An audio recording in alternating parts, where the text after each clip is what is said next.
सहकार भारती और स्वदेशी जागरण मंच जैसे लगभग 15 संगठन मिलकर के इस कार्यक्रम का आयोजन कर रहे हैं। ऐसे कार्यक्रम का जो स्वरूप है सहकार से रोजगार स्वरोजगार सृजन कार्यशाला में उपस्थित हमारे सहकार भारती के राष्ट्रीय अध्यक्ष आदरणीय दीनानाथ ठाकुर जी, स्वदेशी जागरण मंच के राष्ट्रीय सह व्यवस्थापक प्रमुख आदरणीय दीपक शर्मा जी, मेरा लगातार दिन से सहकार भारती और सहकारिता को लेकर चिंतन मंथन और परामर्श सुझाव बने रहते हैं। ऐसे अखिल भारतीय संगठन मंत्री सहकार भारती आदरणीय संजय पाचपोर जी, अमूल के एमडी श्री जयन मेहता जी, श्री संदीप कुमार नायक जी, श्री गणेश गोपाल जी, श्री सिद्धार्थ शर्मा जी, हमारे श्री विनय जी, बहन नंदिनी जी और सभी संगठनों के सम्मानित प्रमुख महानुभाव और अन्य संगठन के संबंधित सभी इस कार्यशाला में उपस्थित प्रतिभाग कर रहे सम्मान के योग्य देवी और सज्जनों, सबसे पहले मैं इस कार्यशाला में और कार्यशाला के साथ साथ आज महाशिवरात्रि का पर्व है, मैं हार्दिक बधाई और शुभकामनाएं देता हूं।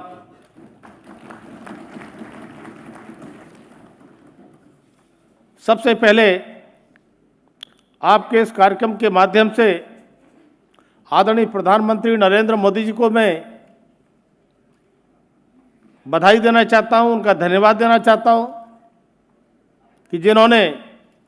सहकार भारती की लंबी तपस्या और उनके महत्वपूर्ण सुझाव के आधार पर आदरणीय प्रधानमंत्री जी ने इस मंत्रालय के गठन का निर्णय लिया। दूसरा मैं धन्यवाद आदरणीय प्रधानमंत्री को देना चाहता हूं, सहकारिता मंत्रालय के प्रथम सहकारिता मंत्री, ऐसे सहकारिता मंत्री जो इस भारत सरकार के बहुत ही सशक्त मंत्री माने जाते हैं और कड़े और निर्णय लेने के लिए जाने भी जाते हैं। मुझे बहुत बताने की आवश्यकता नहीं है और उनके साथ मेरे जैसे सामान्य कार्यकर्ता को सहयोगी के रूप में कार्य करने का अवसर मिला है, आप सबसे सीखने का अवसर मिला है, ये मैं सौभाग्यशाली हूं। माननीय प्रधानमंत्री मोदी जी का सहकार से समृद्धि का विजन और सहकारिता आंदोलन को जन आंदोलन बनाने का जो उन्होंने अभियान चलाया और उसमें सहकार भारती और आप सब जो सहभागी बन करके उस आंदोलन को आगे बढ़ाने का काम कर रहे हैं, मैं आप सबको हृदय से धन्यवाद देना चाहता हूं। आज जब ये सहकारिता मंत्रालय हमने संभाला था उस समय 8,54,000 सहकारी समितियों के माध्यम से लगभग 29 करोड़ मेंबर का डाटा हमको मिला था, जो डाटाबेस 2018 का था। लेकिन आज सहकारिता मंत्रालय की चर्चा, सहकारिता की चर्चा जो आदरणीय अध्यक्ष जी कह रहे थे, मुझे लगता है कि जन जन में होना शुरू हो गई है। लोगों की आशाएं अपेक्षाएं बढ़ी हैं, लोगों की सहकारिता से बहुत उम्मीदें बढ़ी हैं और उन उम्मीदों को पूरा करने के लिए आदरणीय पहले सहकारिता मंत्री जी लगातार जिस तरह से ताबड़तोड़ निर्णय ले रहे हैं, और केवल निर्णय लेते ही नहीं है, उनको नीचे धरातल तक उतारने का, इम्प्लीमेंट करने का काम भी माननीय मंत्री जी करते हैं। सहकारिता मंत्रालय के सहकारिता के क्षेत्र में अमूल जैसे ब्रांड, इफ्को जैसे ब्रांड, क्रेबको जैसे ब्रांड, नेफिड जैसे ब्रांड, अगर बड़े बड़े ब्रांड अगर इसमें काम करते हैं, तो छोटे स्तर पर अगर मैं देखूं तो किसी एक महिला ने कुछ महिलाओं के साथ एक पापड़ बनाने का निर्णय लिया, और आज वो पापड़ लगभग 2000 करोड़ का प्रोडक्ट बन के लिज्जत पापड़ के नाम से देश में ही नहीं दुनिया में जाना जाता है। तब मैं कहना चाहता हूं कि आप ही कैबिनेट की बैठक में आदरणीय प्रधानमंत्री जी ने कई निर्णय महत्वपूर्ण लिए थे। उनमें से एक निर्णय की चर्चा जो मंच की ओर से हमारे वक्ताओं ने बड़ा विस्तार से की है, मैं बहुत विस्तार से नहीं कहना चाहता, लेकिन जो हमारे पैक्स क्रियाशील अब तक 63,000 थे, और एक साथ कैबिनेट में आदरणीय प्रधानमंत्री जी ने 2 लाख पैक्स डेयरी के क्षेत्र में या मत्स्य के क्षेत्र में, ऐसे तटीय स्तर के गांव, ग्राम पंचायतें या ऐसी बड़ी ग्राम पंचायतें जिनमें बड़े जलाशय हैं, उनमें हम 5 साल में 2 लाख ये कोऑपरेटिव की सोसाइटियां पैक्स, मत्स्य और डेयरी की खोलने का काम करेंगे। और केवल हम इन सोसाइटियों को जिस तरह से हमारी कोऑपरेटिव सोसाइटियां चलती थी उस प्रकार से नहीं, हम इसमें मॉडल बायोलॉजी लेकर आ रहे हैं, जिसमें आदरणीय प्रधानमंत्री जी ने कि हम इन समितियों के माध्यम से बहुउद्देशीय मल्टीपर्पज 25 प्रकार के काम वो कर सकते हैं। मैं अभी विस्तार से चर्चा उसकी करूंगा। इतना ही नहीं, अभी हमने इसी कैबिनेट में विश्व की सबसे बड़ी भंडारण योजना, जिसमें वित्त मंत्री जी ने बजट में इसकी बड़ी चर्चा भी की थी। विश्व की सबसे बड़ी भंडारण योजना का मतलब कि भंडारण का विकेंद्रीकरण, ग्राम पंचायत स्तर पर हम भंडारण के लिए सारे मुख्यमंत्रियों के लिए आदरणीय सहकारिता मंत्री जी ने जमीन उपलब्ध कराने के लिए पत्र भी लिखा है, और वो तेजी से काम चल रहा है। बहुत सारी हमारी पैक्स सोसाइटियां इस प्रकार की हैं जिन पर जमीन काफ़ी है, लेकिन जिन पर नहीं है वो जमीन भी कैसे उपलब्ध हो। और केवल भंडारण के लिए हम गोदाम ही नहीं बनाएंगे, उस स्थान पर, उस इंफ्रास्ट्रक्चर में हम वेइंग मशीन, जिसे हम धर्मकांटा कहते हैं तोलने के लिए, और सुंदर जो प्रेजेंटेशन जो हमने देखा था, मैं भी दंग रह गया कि इस प्रकार का सोच आदरणीय प्रधानमंत्री जी का, आदरणीय अमित शाह जी का, जिसमें कम से कम 1 एकड़ भूमि में किसानों के लिए काम आने वाले वो यंत्र, जुताई से, बुवाई से लेकर के हार्वेस्टिंग के आधुनिक सारी मशीनें उसमें खड़ी होंगी। किसान बेचारा खरीद तो नहीं सकता, लेकिन उन मशीनों के माध्यम से अपनी खेती को आधुनिक बना सकता है। और इतना ही नहीं, अपने उस उत्पाद के लिए वो दूर जाकर बेचने के स्थान पर अपने गांव के उस भंडारण केंद्र पर जितनी आवश्यकता है अपने उत्पाद को बेचेगा और जितना आवश्यकता से बचेगा उसको वहाँ भंडारण करने का काम करेगा। भंडारण में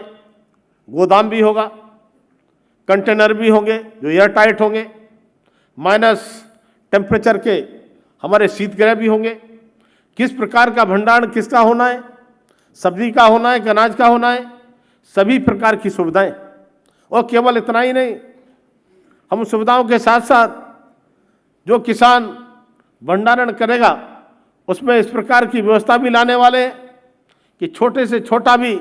किसान अपने उत्पाद को कभी भी निकालना चाहता है, बेचना चाहता है, घर ले जाना चाहता है, तो कभी भी हम किसी भी टाइम, एनी टाइम उसके लिए उपलब्ध कराने का काम भी उसमें करेंगे। माना कि जन जन की बात जो आदरणीय अध्यक्ष जी और हमारे अन्य वक्ता जो कह रहे थे, तो इसलिए केवल ये भंडारण योजना बड़े किसानों के लिए नहीं, छोटे से छोटे किसान के लिए भी पूरी तरह से होगी। तब मुझे लगता है कि जब ये योजना आएगी और धरातल पर हम उतारने का काम करेंगे, मुझे लगता है कि जमीन आसमान का अंतर जो आज हम कहने में लग रहा है उस समय दिखाई पड़ेगा कि पूरा हो रहा है। इतना ही नहीं, शिक्षण और प्रशिक्षण के लिए हम यूनिवर्सिटी बनाने पर भी काम कर रहे हैं। हम राष्ट्रीय सहकारी यूनिवर्सिटी बनाने पर भी हमारा कार्य चल रहा है। और सबसे बड़ी बात जो मैं कहना चाहता हूं, एम्प्लॉयमेंट के, जॉब के, नौकरियों के किसी भी सरकार के पास में एक लिमिट होती है, लेकिन इसके माध्यम से हम नौकरियां तो देंगे ही, साथ में रोजगार के, स्वरोजगार के कितने अवसर देने वाले हैं। जो आपकी कार्यशाला है, मुझे लगता है कि मैं आगे जो बताने जा रहा हूं उससे आपको लगेगा कि हमारा अभियान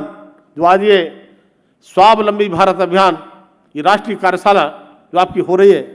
कितना मददगार आज की हमारी नीतियां हो सकती हैं। 2000 पहले से का भारत और आज का भारत हम सब देख रहे हैं। पहले कभी भारत दुनिया की ओर देखता था, आज दुनिया भारत की ओर देख रही है। आदरणीय प्रधानमंत्री जी मोदी जी जब इस देश की कमान संभाले थे, तब जिस तरह से देश में निराशा का भाव था, देश के नागरिक निराशा में डूबे थे, भ्रष्टाचार पर भ्रष्टाचार जिस तरह से उससे पहले की 10 साल की सरकार में हुए थे, 11.5 लाख करोड़ से ऊपर के भ्रष्टाचार केवल उजागर नहीं हुए थे, पकड़े गए थे। कौन कौन कितने लोग जेल गए थे। तब आदरणीय प्रधानमंत्री मोदी जी ने कहा था, मेरी सरकार गरीबों के लिए समर्पित, और गरीबों को समर्पित होने की दिशा में जनधन खाते खुलवाने का जब अभियान शुरू किया, उस समय कौन क्या कह रहा था इसकी चर्चा मैं नहीं करूंगा, जो कार्यशाला जिसकी मैं उस पर आना चाहता हूं। लेकिन आज 47 करोड़ से भी जनधन खाते आदरणीय प्रधानमंत्री जी की दृढ़ इच्छा शक्ति के चलते आज गरीबों के खुले। उनके माध्यम से जो ऐसे गरीब सैकड़ों सालों से पीढ़ी दर पीढ़ी बीत गई, आजाद होने के बाद देश 60-65 साल में भी जो गरीब केवल गरीब रहा, वो सोचता था कैसे मैं अपने बच्चों का गुजारा करूं, कैसे मैं रोटी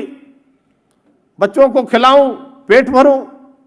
बेचारा छप्पर के नीचे रह करके, फुटपाथ पर रह करके अपना जीवन यापन करता था। उसने कभी सपना नहीं सजोया था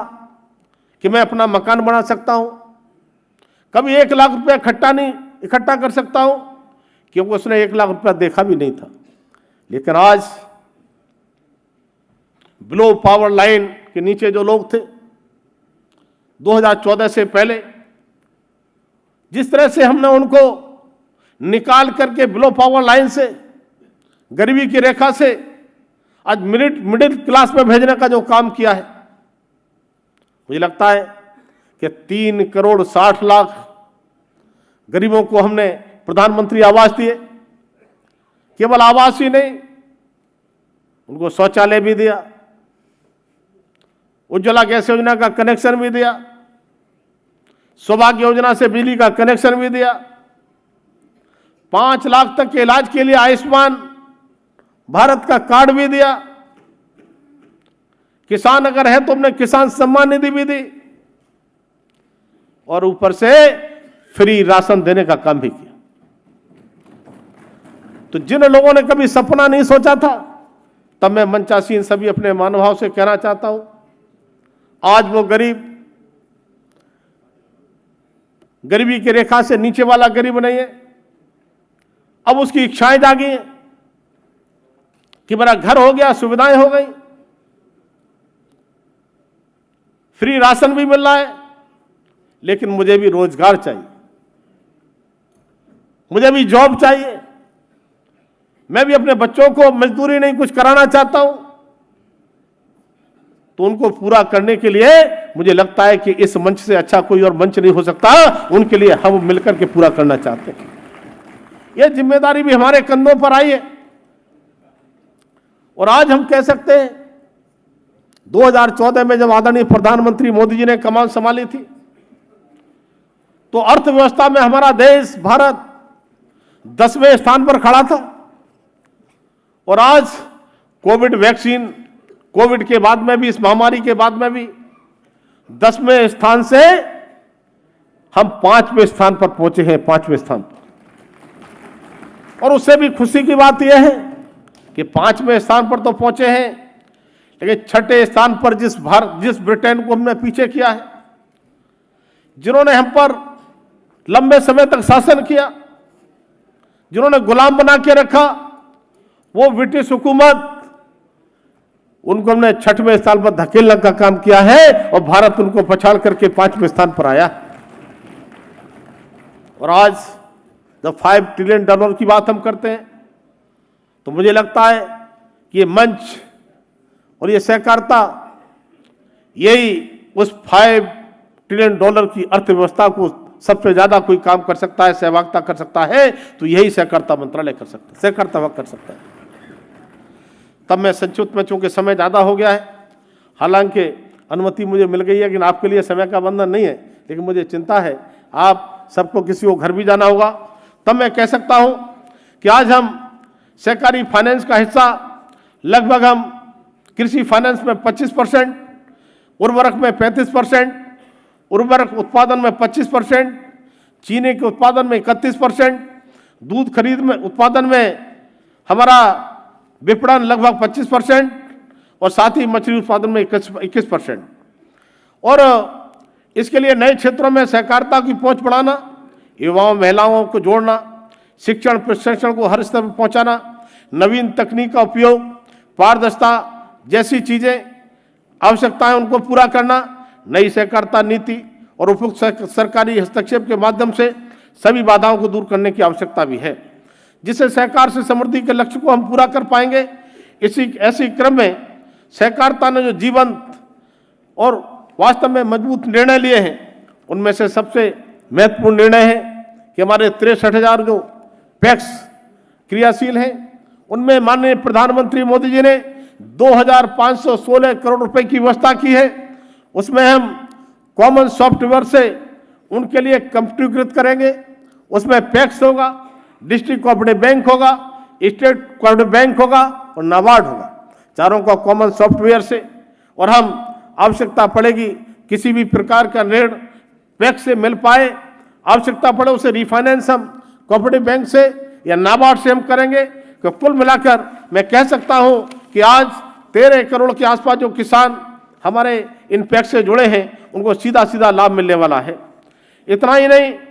पैक्स के लिए जो मॉडल बायलॉज बनाने का जो बात कर रहे हैं, पैक्स को डेयरी मत्स्यिकी के लिए गोदामों की स्थापना, खाद्यान्न उर्वरक बीजों के प्रापण, एलपीजी, पेट्रोल, हरित ऊर्जा वितरण एजेंसी, बैंकिंग अभिकर्ता, कॉमन सेवा केंद्र। अभी हमने कॉमन सेवा केंद्र जो हमारे जन सेवा केंद्र कहे जाते हैं, उनके साथ भी आदरणीय अश्विनी वैष्णव जी और नाबार्ड के साथ मिलकर के हमने समझौता हस्ताक्षर किया है। हम जन सेवा केंद्र के जो काम होते हैं 300 प्रकार की सेवाएं, वो भी हम पैक्स के माध्यम से दे सकेंगे। इसी तरह से पैक्स हमारा जो 300 सुविधाएं देंगे, उनमें से बैंकिंग, इंश्योरेंस, आधार नामांकन अपडेट, कानूनी सेवाएं, कृषि इनपुट जैसी कृषि उपकरण, पैन कार्ड, IRCTC, CTC और रेलवे, बस, विमान टिकट संबंधी सारी सेवाएं भी हम उन जन सेवा केंद्रों की तरह से हम कर सकते हैं। देश के कोने कोने व छोटे से छोटे गांव तक सरलता से ये हम सुविधाएं पहुंचा सकें। और इतना ही नहीं, राष्ट्रीय सहकारी जो हमारा डेटाबेस है, उसके लिए हम पूरी तरह से अपने हितधारकों की मदद के लिए देश के सभी सेक्टरों की सहकारी समितियों के साथ प्रमाणिक और अद्यतन डाटा भंडार हेतु एक राष्ट्रीय सहकारी डेटाबेस बनाने की भी हमारी प्रक्रिया चल रही है। और सक्षम परितंत्र सृजित करके सहकार से समृद्धि की परिकल्पना को साकार करने के लिए नई सहकारिता नीति बनाने के लिए आदरणीय सुरेश प्रभु जी की अध्यक्षता में देश भर के जो विशेषज्ञ हैं, हमारे सहकार भारती से लेकर के जो अन्य जो जगहों से जो हितधारक को शामिल हमारे जो हुए हैं, उनमें हमने निर्णय भी लिया है। इसी तरह से बहुराज्य सहकारी सोसाइटी संशोधन अधिनियम भी हम बिल लेकर आए हैं। मैंने ही पेश उसको किया था, उसके लिए प्रस्तावित करने का काम भी किया है। हमने जेम पोर्टल पर सहकारी समितियों को बतौर क्रेता के रूप में हमने सम्मिलित होने के लिए उन्हें पंजीकृत किया है और साथ ही 40 लाख विक्रेताओं से माल व सेवा हम उनसे कर सकेंगे और उसमें खरीद में निश्चित रूप से पारदर्शिता होगी। साथ ही साथ सहकारी समितियों के अधिभार में कटौती भी हमने की है। 1 करोड़ से 10 करोड़ तक की आय वाली सहकारी समितियों के अधिभार को 12% से घटाकर 7% करने का काम भी हमने किया है।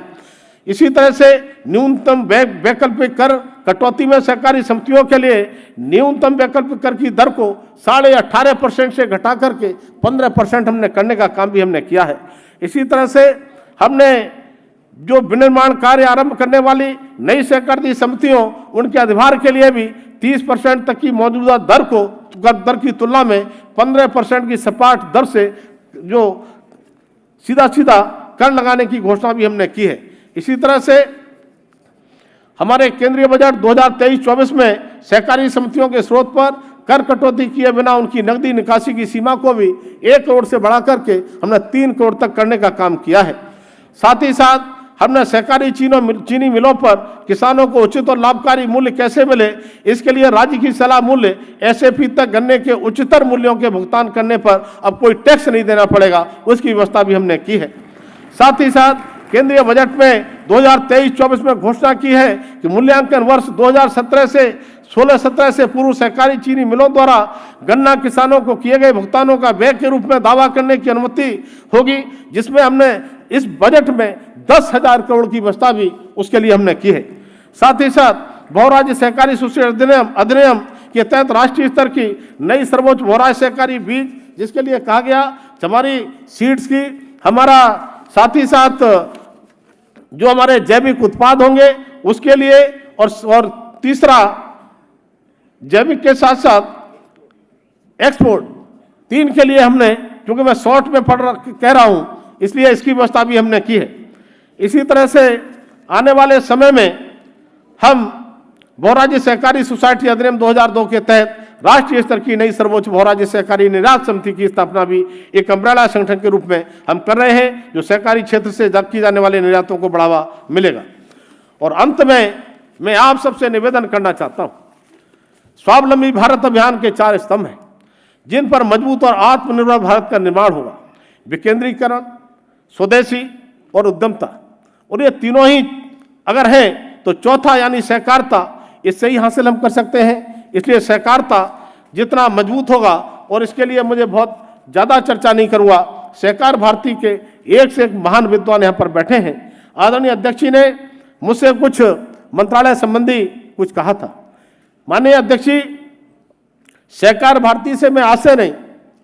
बहुत पहले से जुड़ा हूं। आपने परिचय दिया कि मैं राज्यसभा से हूं। आज तक मैंने कभी कोई चुनाव तो नहीं लड़ा, लेकिन बिना चुनाव लड़े